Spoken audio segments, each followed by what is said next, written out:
Good space time, everyone, and welcome to a new episode of the Citizen Web3 podcast, your source for educational insights into the Web3 universe and your connection hub to discovering those that contribute to building the decentralized world.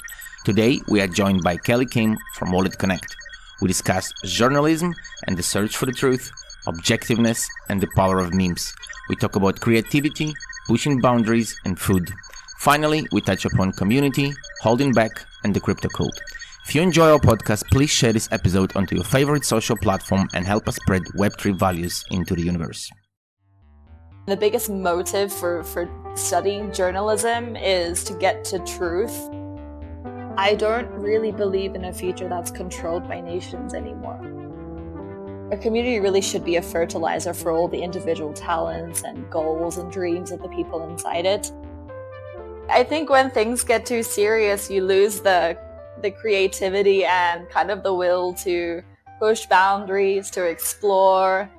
In some ways, like, crypto is a cult. Hi, everybody. Welcome to a new episode of the Citizen Web3 podcast. I have today Kellykim with me today from WalletConnect. Kelly, hi. Welcome to the show. Hi, Serge. Thank you so much for having me. I'm really excited to yap a little bit with you today. Nice. And I have a question to you about yapping, but to come in a bit. Before it, please, I did a short intro for you, but if you can, for myself, for the listeners, introduce yourself, tell us what you're doing in Web3, how did you get to this life, Web3, of course, in a good way and in a bad way if you want, and everything else you want us to know about you. Yeah, so I think, from birth, I was a little bit degen. Just kidding. But basically, yeah, right now I am, the intern, the social media person at WalletConnect. So day in, day out, I'm basically on, either crypto or Twitter or rummaging through Firecaster, managing different sorts of like Web3 partnerships. It's so much fun and the team is awesome. On the side, I have my own, podcast. So it's kind of weird being on the other side, and it's very unserious. In fact, this whole industry is very unserious, but also like very serious in a good way. I've been, sort of in the Web3 space since 2021. I was a copywriter before that, straight out of uni. And then I decided to learn how to code, decided to learn how to code in blockchain straight after that, because I think for anyone listening, if you've been in like a boot camp type of situation, I did a full stack boot camp, you have an existential crisis at the end. You're like, okay, I'm not qualified enough, or, I don't know enough about building or developing to become a like regular developer so quickly. So I was like, let's just do like the hardest thing I can think of.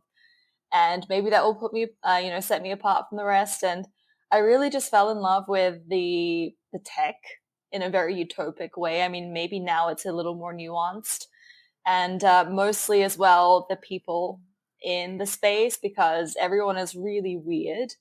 And I feel like I've been waiting to find these people my whole life. So this brings me to where I am today. And I've worked in a bunch of different projects and startups, Pinata being one of them, and I volunteered also for E3O. So I've really I've been around.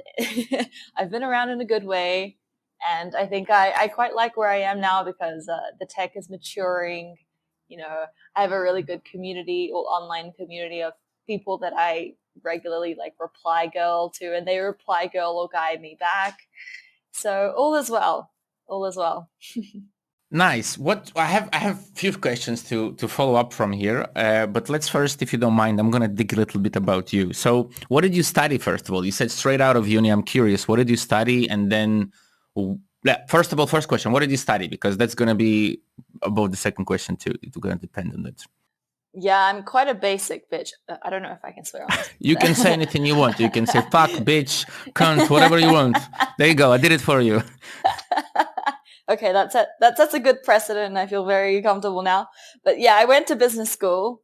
I actually, before that, I started off in journalism, and then I decided this is way too political. I went to the University of Sydney, and I don't know if you've seen much about the politics there, but it's very, very, it's not my taste. So yeah, I was like, you know what? I'm going to go to business school, so at least I can get a job. Why I'm asking because it is interesting. I mean, I've been doing the podcasting part for about 4.5 years now in blockchain, and I've noticed from, talking to a big number of founders, and myself included in that list, and Vitalik, for example, included in that list, a lot of crypto founders start from content and journalism. It is really, really, really a big, big, big, big, big wave. And I was going to ask you, have you noticed that? And if you noticed that, what do you think about it? How does it relate? How does it relate finding, at least to you in your head? Right. I mean, I think the biggest motive for studying journalism is to get to truth. And I feel like maybe, crypto or as a vertical or industry, there really is, we're trying to get to the ultimate truth, whether it's, verifiable, cryptography, trustless transactions. There is unfortunately, and I feel like in our world, it's very hard to find objective truths. And, I define like people in crypto come from journalism or like maths.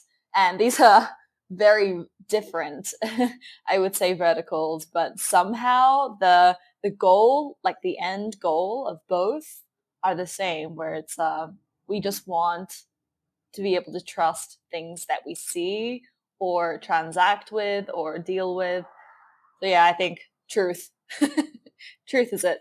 You said the joke, right? But jokes aside, you said degen from birth. And I can kind of relate to that. But I want to know why, apart from feeling like a, degen from birth, why Web3? And the reason I'm asking that is because, once again, throughout those years of talking to people, one of the focus that we've been having, and for example, Pedro from WalletConnect, when he came on, it was one of the big topics we had with him as well, trying to understand why do people, especially that, like seeking the truth is a good answer, but for example, developers, journalists, why does Web3 attract? And the question to you is, why did Web3 attract you? I mean, why didn't you go to seek the truth in, I don't know, physics, in science, in space, in anything else? Why Web3? What connects you to here, apart from finding the truth? Yeah, I guess my first gut answer to that is I was so not interested in physics. I when I see numbers, I get a migraine. I will have an aneurysm. No, but yeah, jokes aside, I think with crypto, it's not just finding truth in the mathematical sense, or you cannot just put in an equation and sort of, it spits out the truth per se. I think it's kind of the notion of crypto bleeds into so many different areas of life. For example, I love creating content, and the fact that you can leverage blockchain technology or crypto to make content more fun or more beneficial for both the creator and the audience. This is really beautiful to me. I think it's when you really start to understand why people are building what they're building, beyond the Bored Apes, beyond all the, I don't know, the meme coins and the shit coins. It's a beautiful, idyllic space. And, everyone sets out in life, at least for me, I was I want to do something for the world. Everyone wants to be special, but in a productive way, and I feel you contributing to this technology is really going to leave a legacy in a good way, for everyone else in the world. I'll die in peace, knowing that that I was one of the people to try creating content on chain, et cetera, et cetera. So yeah, impact and challenge. Why did you get into crypto? Because I wanted to die in peace. I love that. This should be a quote. I love it. But famous last words. They're gonna be definitely famous. But I'm gonna again pick on a jokey sentence you said, because it correlates with me, and that's why I'm picking on it. It's more of a devil's advocate thing. because you're talking about finding the truth, and the humor is there, but you are being serious as well. You're talking about the legacy, and I'm absolutely loving it. But in the beginning, and you mentioned two words, weird and unserious industry, and I want to look at it from a different perspective, because if I open my Twitter feed today, and unfortunately, Twitter is number one in crypto, for many years, unfortunately, but it is, um, it's the kind of place to go to find information. And there is a lot of founders that kind of say, hey, this industry is super unserious. I love it. Why is it important for this industry, at least in your opinion, to stay weird and unserious? And is it important? Yeah, I think when things get too serious, you lose the creativity and kind of the will to push boundaries, to explore. And it's just, I don't know, like it kind of really decimates, I hate this word, like saying it in this sense, but the vibes. And it's a very vibe driven industry. And the fact that the founders are actually some of the most unserious people make it extremely fun for everyone working towards this collective goal. And yeah, I mean, even in my job, like memes, I cannot believe, I did not think like in business school I'd be like doing memes for a living, but memes are the way to growth and to resonate with community. It's quite insane, but I think that's one of the things I stayed. It's just so fun. And at the same time, it's really challenging, and you feel, that you're doing work that's harder than non-crypto people in some sense. No shade on them. I think everyone's doing a great job at whatever they're doing, but just, personally, I feel like, yeah, we're having a great time doing this extremely hard, high resistance work, and it's very wow. I just had a brain blank. Rewarding. Yeah. It happens. This is why we have memes, because I think crypto people in generally, well, I'm talking about myself here, but I feel like the brain blanking is a kind of a common thing that happens with crypto people. So that's why we have memes to like sort of, hey, I don't know what to say, but there we go. This is going to take over the world. Yeah.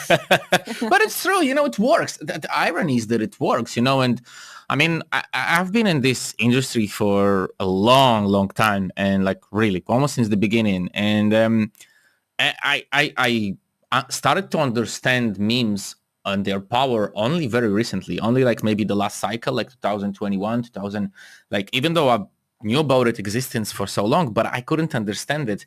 And the question I have to you, I mean, do you really, like Kelly, I mean, forget about for a second, working with WalletConnect and working in crypto.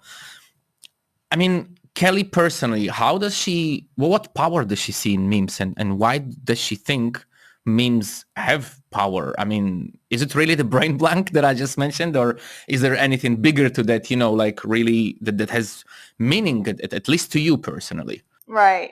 I mean, going back to the concept of, being super unserious, the world, like there's some pretty serious shit happening. And I think when people scroll and they see a meme that makes them laugh, it's like that one glimpse of lightness throughout the day or maybe in their lives. And okay, this is getting very deep about memes, but really I think it provides people the comedic relief they need from the rest of the world. And then, instantly without them knowing, that emotional like um association, like, oh, this made me happy, like I like it, I'm going to stay in this community because it makes me feel good. It's just about feeling good at the end of the day. So yeah, I think that they are magic. Memes are magic, and actually it's very hard to be a great shit poster and a meme magician. I'm still like practicing it. I'm also like, I feel like my humor is very dad humor or like grandma humor, and it's my boomerism gets in the way of my work sometimes. But yeah. I can tell you it's good. I like it. So it's good. You're doing great.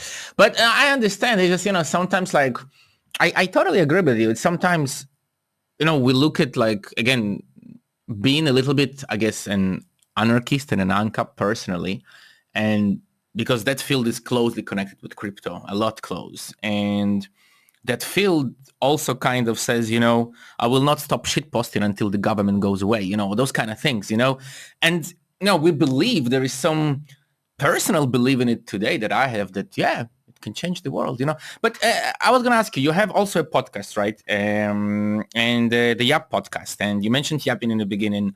Do you guys talk, what is the main, do you talk about memes there? Do you talk about, what is the main topic of your podcast and why did you start it? Let's go like that. Yeah, this is what guests ask me all the time and I have no answer.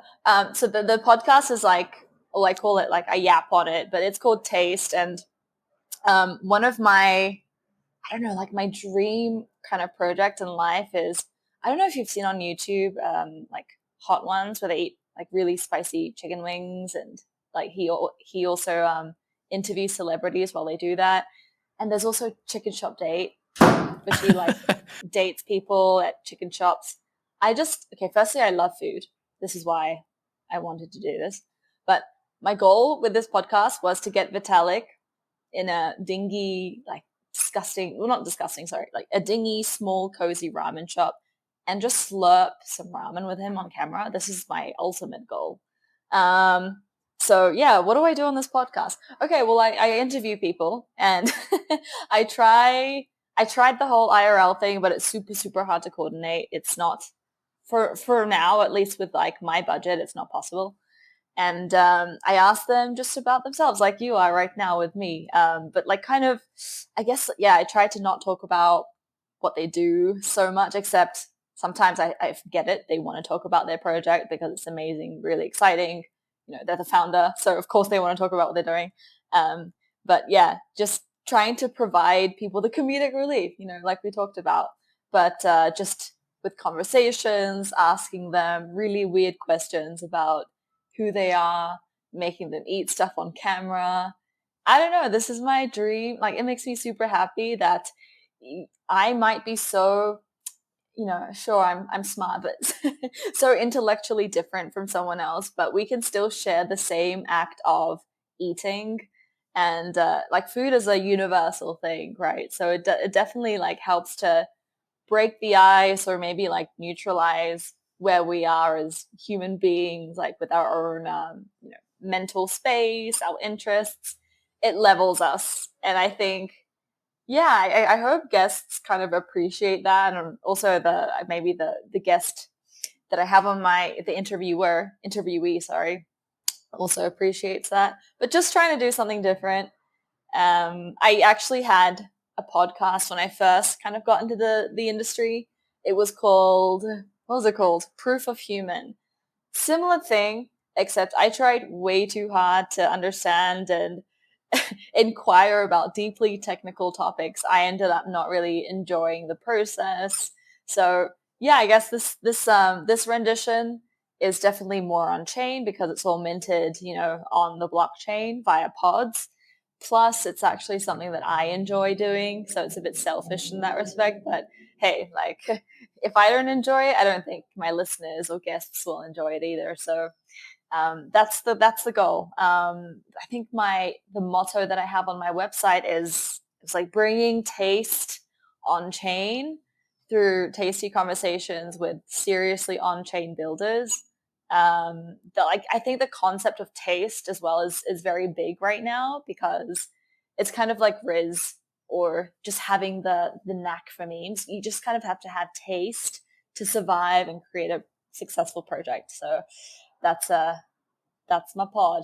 I think it's crazy how much people underestimate, especially until they're like in their 40s, the amount of serotonin that warm food releases when you eat it. It's so crazy that we are so food dependent as humans. No, it's true though. Like when you like try to be hungry and just eat soup, like ramen, like you will instantly get happy. There is like, you will change as a person. And then we start to like, are we so food dependent? Well, we are, I think there is a lot to what you say. And I can share with you, like from my side, at least, like, we do a lot of things as a project, but as a podcast, And as a podcast founder, I think it took me 3.5 years to understand why I have the podcast. So, it takes time. It takes Yeah. time. Everyone's starting a podcast. It's true. It takes I think like you are right though in what you said. You are doing it because you want to talk about those things. Those are interesting to you. And when I talk to people, and this is another thing that I think we definitely doing in the same way.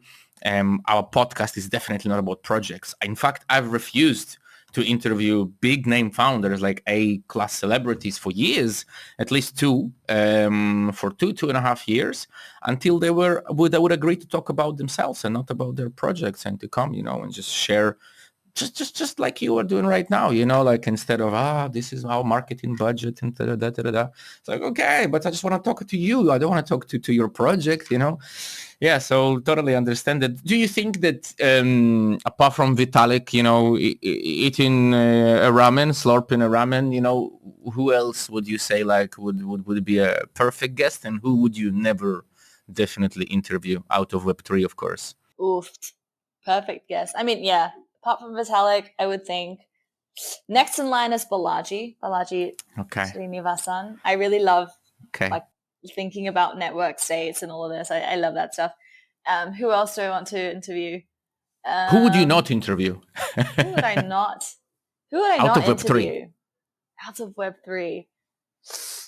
I'm not very. It's a nasty question. I'm not very picky. Question. I'm sorry.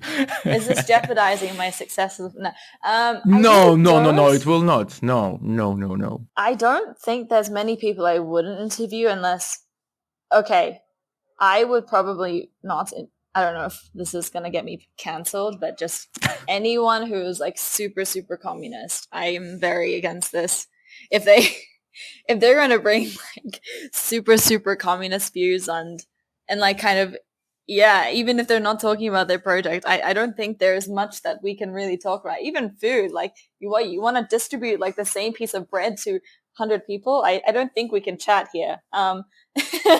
Not saying that, yeah, anyways, this can get very ory, but yeah, super communist or like super pro-terror, I'm very against those sorts of those people.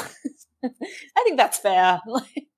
I think Doc 1 is definitely like, I'm just gonna put myself on par here, right? So you don't feel so you're the only person who's gonna get cancelled. I'm gonna make myself cancelled too.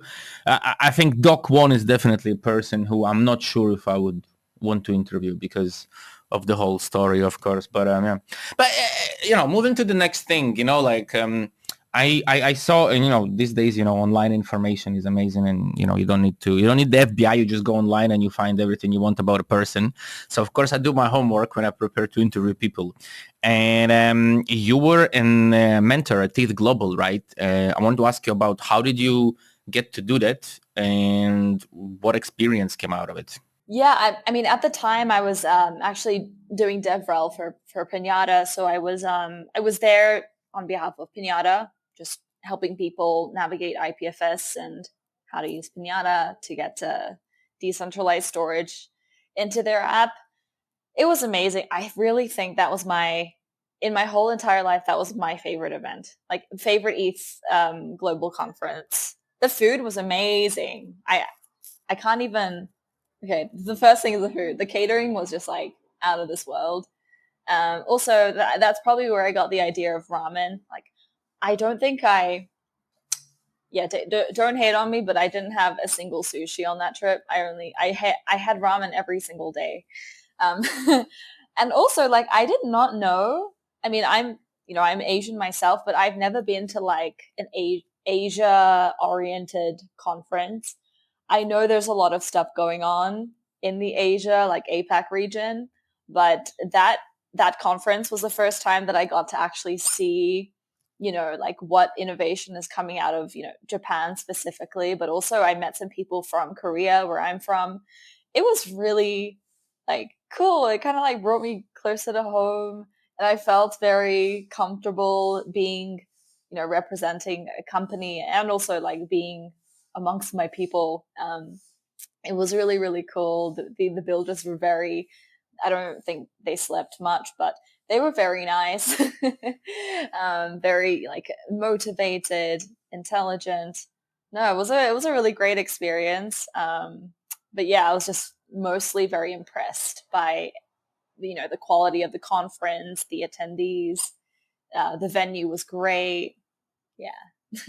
I think that in general, Ether conferences are amongst, like, when we talk ecosystems, I definitely would say that Ethereum conferences are very strong in terms of food, actually. By the way, it's interesting, but they really are. And by the way, in terms of Asia in general and Asian orientation, I would say that I don't know if you are only in the Ethereum ecosystem, but for example, in my personal experience, I would say that the Cosmos ecosystem has got a lot of Korean influence. Of course, the founder himself and, a lot of people, a lot of projects, especially like that were at the start of Cosmos, were based or still based in Seoul or in Korea. So yeah, it's crazy to see the multi like nationality orientation and nobody giving a fuck about where you're from or what how you look. It's amazing, and I think that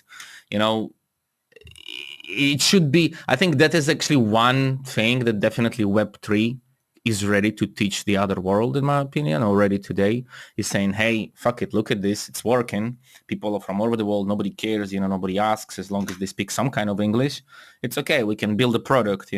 Yeah, and Korea is interesting because I have a lot of national pride, even though like I say like, yeah, I would never go live in Korea. I really would never live in Korea, to be honest.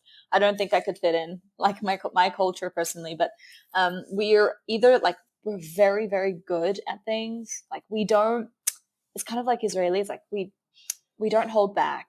We have to be the best. We have to excel. We're all the way. So, you get some bad eggs like Do Kwon, but you also get like some really smart, intelligent, and I guess ethical people. So it's really interesting. I actually have never like really connected with Korea itself. I would love to be at Korea Blockchain Week. Are you going, or have you been, or? No, I've never been, and I live kind of remotely, so I live like in the middle of the ocean. So Oh, are you serious? Are you on an I'm island? absolutely serious. I'm on an island in the middle of the Atlantic Ocean. Yeah, so it's a bit Oh, hard wow. sometimes to travel. So How did you get those? Yeah, okay. I don't think people are ask, listening, so they ask, can't see ask, ask, ask, ask, ask. the soundproof So things. for everybody who cannot see, we did do some years ago. We did do some lives, and maybe people. I hope that there are still some listeners still who are dragging from that and did see it, but probably who cannot see. I have some paddings here at the back, and it's very easy. Actually, I went to, like, it's a room that my girlfriend is actually works a lot with music. She's a DJ amongst other things. She's an artist, but she's a DJ, and Wow. so she works a lot with art and with music, and I work a lot with sound. So we decided to kind of do a studio.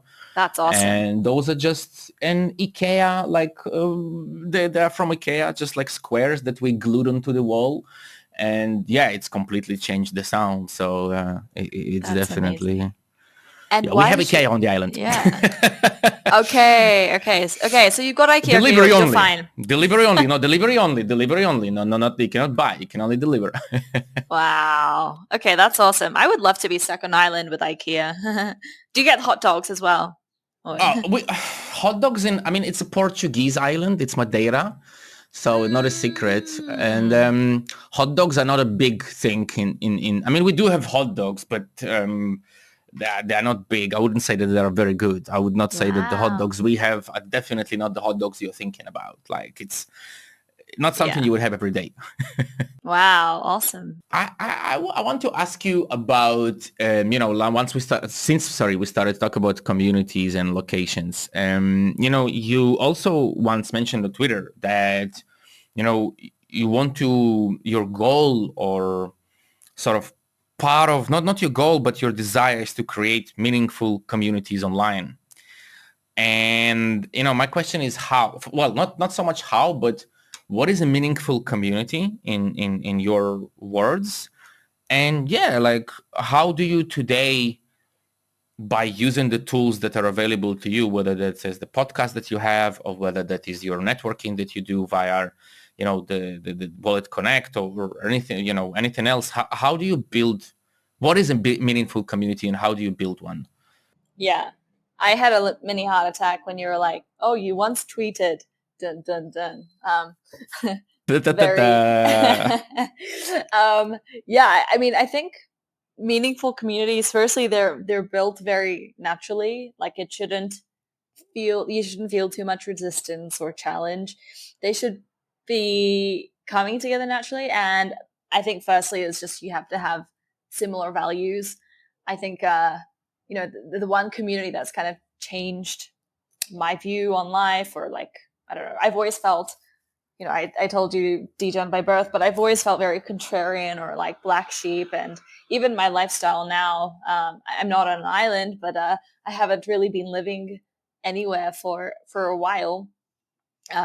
So finding this community of people who also think it's okay to be like, firstly, okay to be working for tech that's sometimes not viewed as like, exactly angelic by the rest of the world, or being like nomadic and kind of, I don't know, they're not looking down on my lifestyle choice. Like, oh, but like, what about this? What about that? Like, it's not very normal for most people. So being in a community that like can understand why you make the choices you make, and why you do the things you do, like that, I think is all people really need to feel happy. And maybe some food, but just that, like, a meaningful community is, hey, can we take in, or can we like include some people who might feel like they're alone, or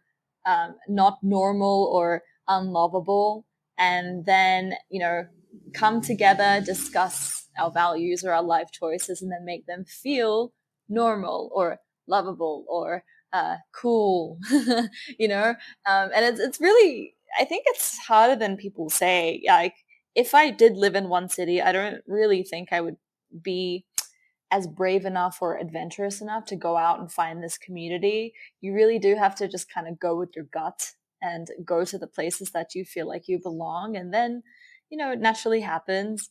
I always, like, some of my best friends are people that I've met in other countries. For example, like, some of my best friends I met in Buenos Aires this year.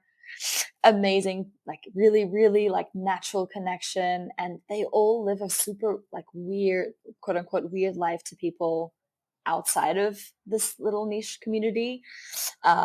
But with them, it's so natural. They're the people that I can spend hours at the dinner table, like not saying anything, and just feel already like we're saying way, like, so much in the silence. So yeah, I don't know if I really answered that question, but basically it's a natural thing, and it's values, it's lifestyle.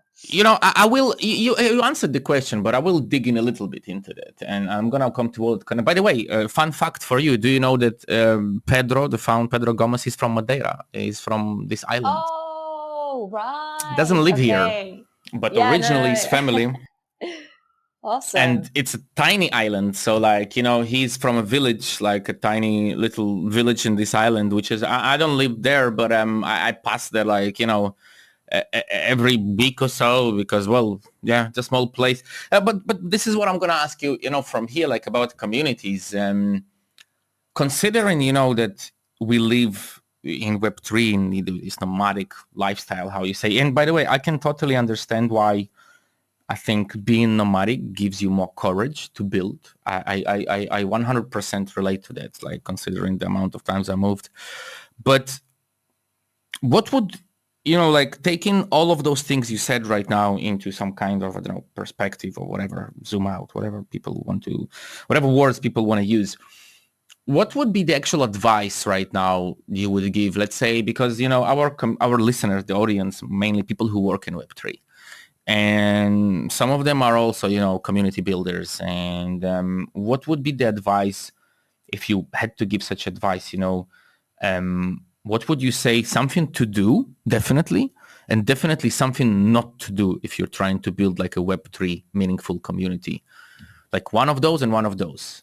Okay, something to do is don't shitpost about political jokes.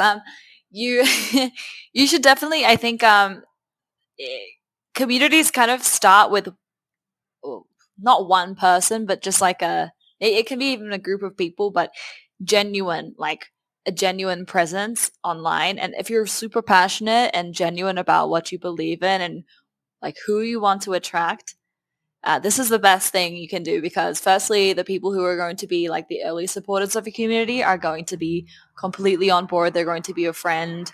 It's not going to be like, you're not going to try an engagement farm a community, right? Like that's a recipe for disaster, I think, because you'll get firstly a lot of churn. I'm speaking about communities like products, but yeah, you want to attract the right type of people, the people who will like stay around you and also like be willing to discuss and build it with you, like alongside you. So yeah, just being truthful, genuine about what you want and what you believe in online. I think that's the first thing you can do. Secondly, I don't know, I guess it's like the other side of the coin. Just don't engagement farm. I don't know, like there's something about exclusivity that makes sometimes communities good. I think there's a difference between curation and excluding people. So yeah, if you have the wrong incentives to join at the beginning, it's not going to be very nice to rectify those malaligned incentives of your community members. So yeah, well, let me get back to like what not to do. There's a few things. Don't shitpost about things you don't believe in. Number two is don't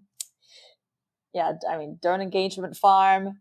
Number three, don't be a bitch. Like Don't be a bitch. be I nice like to that people. one. Yeah, and if they just don't belong, I guess it like naturally they won't stay, and that's okay. Like don't be salty. But you kind of, got that scared of the sentence community is a product, but it is in a sense, no? I mean, like, it's not, shouldn't start maybe as a product, but I can definitely understand why would somebody refer to, having a large community and seeing it as a product that, for example, I once again, let's hope none of us gets canceled here, but, let's take ADA, right? Like, let's take Cardano, and their community is definitely a product. Like, it's definitely Right. a system of beliefs, where they have all this like huge group that believes in it. It doesn't matter what's going to happen. They believe in it. It's a product. So, but I understand totally where you came from. But I was going to ask you, sorry, like at what point, do you understand, how do you, at least again, personally for yourself, how do you distinguish between just having a great big community and, between like when it turns into a community that just follows you blindly and becomes nothing but a product? Is there a place like that where, I mean, I can go on historical examples, non-Web3 related. And of course, we're going to be talking about sad things, but let's not talk about sad things in history. I think anybody can here use their imagination and think about a lot of, sad things that have happened with big communities and they were just following orders or following things. How do we make sure in Web3 that this doesn't happen? We don't go that way because we're trying to build a different world here, right? Yeah. I know it's a serious question, sorry, but I think what you're referring to is a cult. when Absolutely. a community becomes so big and there's like, hold on, sorry, Mexico City is very loud. I'm not sure if you can hear this. Hold on. We're gonna use it. No, we're gonna use it. Let's use it. Let's use it. Let's do some sirens. Mexico City. Mexico it's okay. City. It's all good. Love the city, but the sounds, they're very special, very intrusive, And anyways, so yeah, I mean, what defines a good community from a cult? I think what I see in communities is that there is really, I hate that, decentralized notion of being able to share and debate things in a healthy way. Because I think as much as community is a product, it's also one that, it has its own PMF. And the more people are engaged and I guess, what do you call it? devoted to the cause, or like kind of the, I don't know if you've read Network State, but the kind of overall objective, the more they feel like they can contribute to it and be recognized, and it's all healthy, then the community, like the quality of a community, is defined by that. The level of how much as a contributor can I actually contribute? How much do I feel like my ideas are accepted and respected? There, I think, is a sign of a healthy community, in saying that every product per se is different. So I don't know, like me, myself personally, I think if I felt I was in a community where I'm just following like one person, it'd be such a red flag. I'd be like, what is this, dictatorship? Um, but, some people actually need that. In some ways, like crypto is a cult. It's like the biggest community, and like people follow people. I mean, heaps of people follow Vitalik. Heaps of people follow, I don't know who the founder of Solana is, but there are these certain laws and certain like scales of community where you do need someone to look up to. Now, whether the kind of like mechanisms of how such a community is, I guess, established, or, the whole idea of like DAOs, do you have the right tools to be able to still voice your opinion and like vote on certain issues whilst still having this figurehead? Like, that's a whole different question. And I guess like this goes back to the whole idea of why I'm here. It's because there are so many ways that you can codify solutions to the problems that we find in everyday life, right? So I think, yeah, it's a very nuanced question. I don't think there's any one right answer. Obviously, there are blacks and whites, like no dictatorship. So yeah, you'll feel rewarded when you're in the right place. Absolutely. It's just, you've been part of like these two, in my opinion, super powerful Web3 communities, one being IPFS, one being WalletConnect. And, in both cases, those are products that I guess, they're changing the industry. Of course, IPFS, I don't think it needs an explanation why it changes not just the industry, but storage in general, and WalletConnect, once again, it doesn't need an explanation why and what it does. And it allows, those are products, what I'm trying to say here, that can even work, projects that can even work without a product. And in a sense, sometimes a lot of people get confused, right? What does really a PFS? How does it monetize? Well, it doesn't, right? But,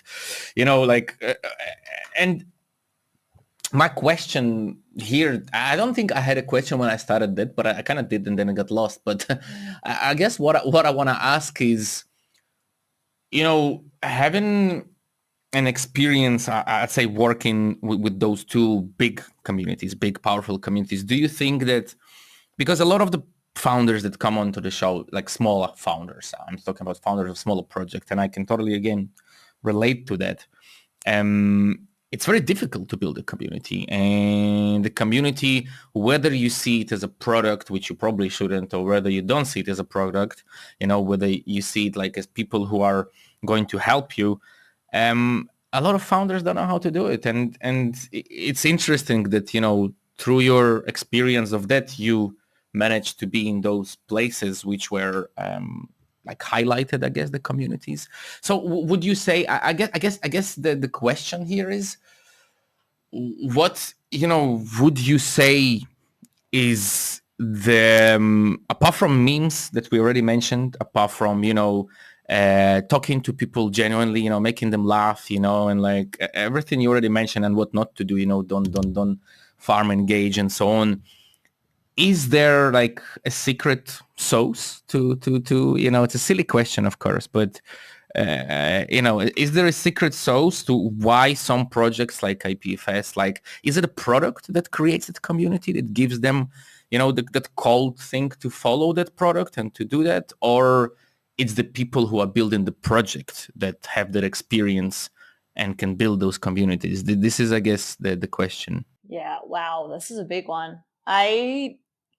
You're right in that, I feel like both, I guess the world of IPFS and To some extent, I feel like, firstly, they're both very pivotal technologies that, the thesis is very differentiated. Like, what? Like decentralized storage? Wow. And also like, what? Desktops can connect to wallets via a single protocol. These are very big ideas. And I think maybe what they both did well at the beginning was they had this like overarching notion of whatever they're trying to achieve in the industry, or in terms of like the technological aspect.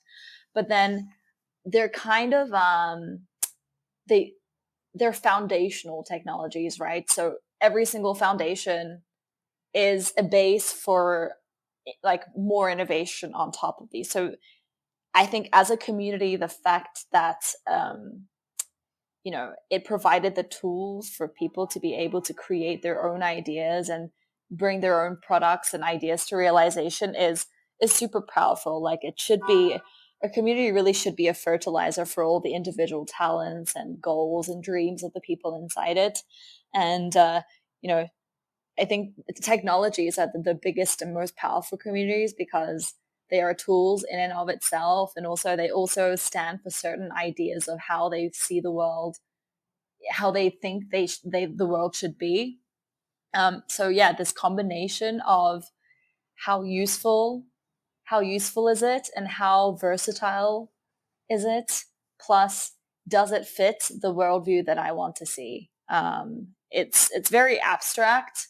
It's definitely not too niche, and I think even within these two ecosystems, both the founders are very open-minded and very like builder orientated, very low ego, and I think this is what makes people really like feel comfortable to innovate and build within it, and also feel good. Most important thing is, do people feel good? And if so, yeah. I want to ask you one last question, and like about before we jump into the Blitz, to wrap it up. But it is related to communities, and I was going to ask a little bit more about it, but I like to leave the devil's advocate things for the end, so people get afraid. No, I'm joking. It's not. It's very easy, but it is about communities. It's about WalletConnect and about. Like today, once again, this episode probably will be out like in a month after it's been recorded. But it's August. It's August 27th right now, the date of we're recording this, and the whole Pavel Durov thing just happened. The whole Telegram thing just happened. And apart from Telegram, we've seen all those crazy things in the UK. We've seen da.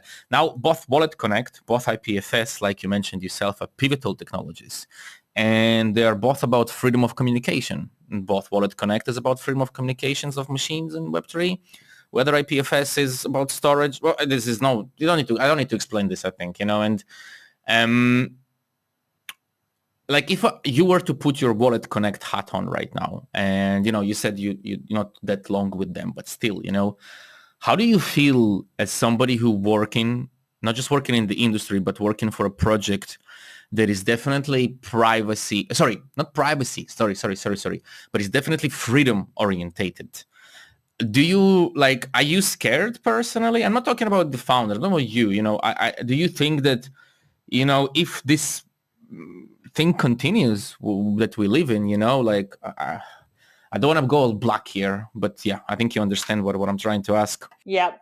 Am I worried about the future of of privacy, of decentralized? Well, are they going to come to you and say, hey, you're creating here a tool that is going to allow people to communicate and you don't moderate it, which is exactly like that, So what would be here your feelings right that? I mean, going back to the Pavel Durov case, I think there's a lot that I don't know about what happened there. It seems, on the surface, a lot of people I respect are worried. In saying that, I don't really think the future, because it was France that detained him, I don't really believe in a future that's controlled by nations anymore. Okay, maybe in the short term it's like a little bit scary, but just saying, like, going forward, I don't really think that the world is moving in such a direction that this is not going to be, it shouldn't be an issue. Like, it shouldn't be something that we need, as technologists, need to worry about, because there's going to be enough people who see the vision or see the world as we do, that I think the nation states, at least the ones who do stuff like this, are going to be rendered not powerless but irrelevant. I don't think, like, I would for now, like, I would never move to France ever. Like, this is not unless they have like a massive change in government. Like, this is like, I wouldn't even go there, really. I wouldn't step foot. I wouldn't support, unless Vitalik said, hey, you want to get ramen with me in Paris, then maybe. But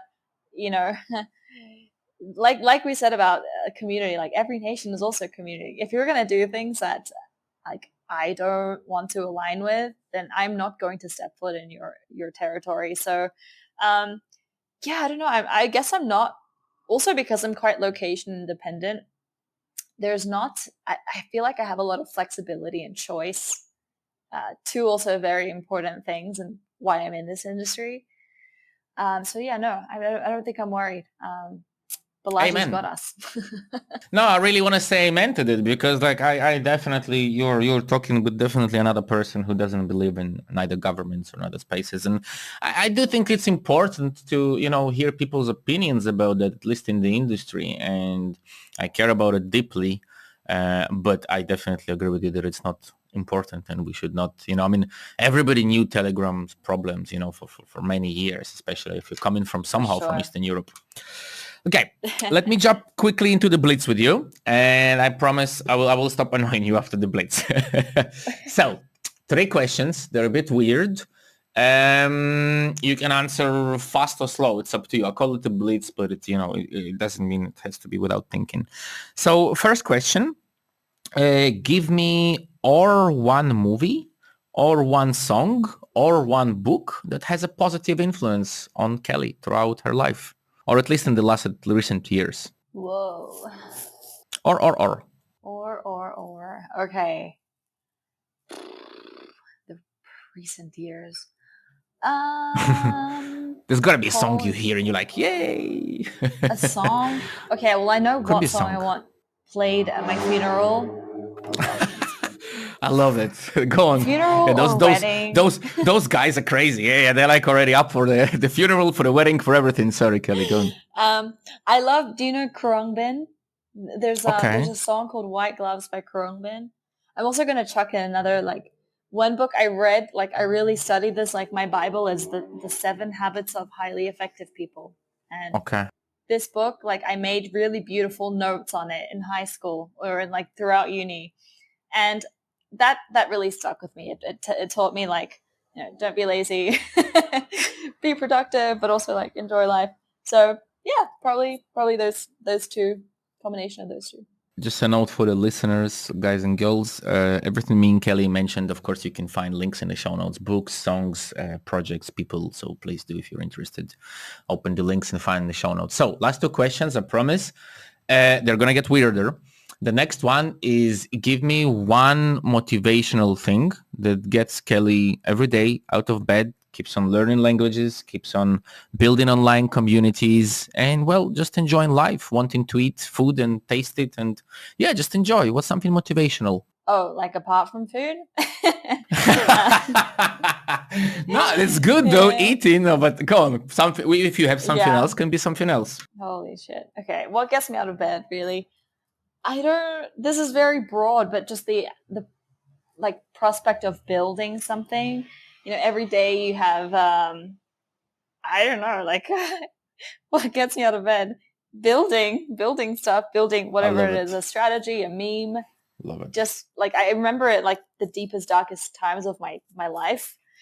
What got me through was just the fact that I can, like, make stuff and make people happy. It's I think seeing that reward flowing, from when you make something, it's really priceless.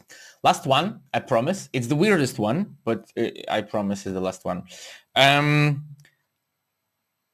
Dead or alive, real or imaginary person, could be a cartoon character, could be a movie character, could be a writer, could be a developer, could be a relative, doesn't matter. Not a guru for Kelly, but a person or a made-up character who you aspire to. You don't like influenced by them. It's not like the Bible in your closet, because I don't believe in gurus like that. But somebody or someone, doesn't matter if they're real or not, or if they're dead or not, that you aspire to. And sometimes you think, okay, yeah, what would they do right now? And how would they smile right now? Oh, wow. Yeah, probably Jesus Christ. No, I thought you were serious. I'm sorry.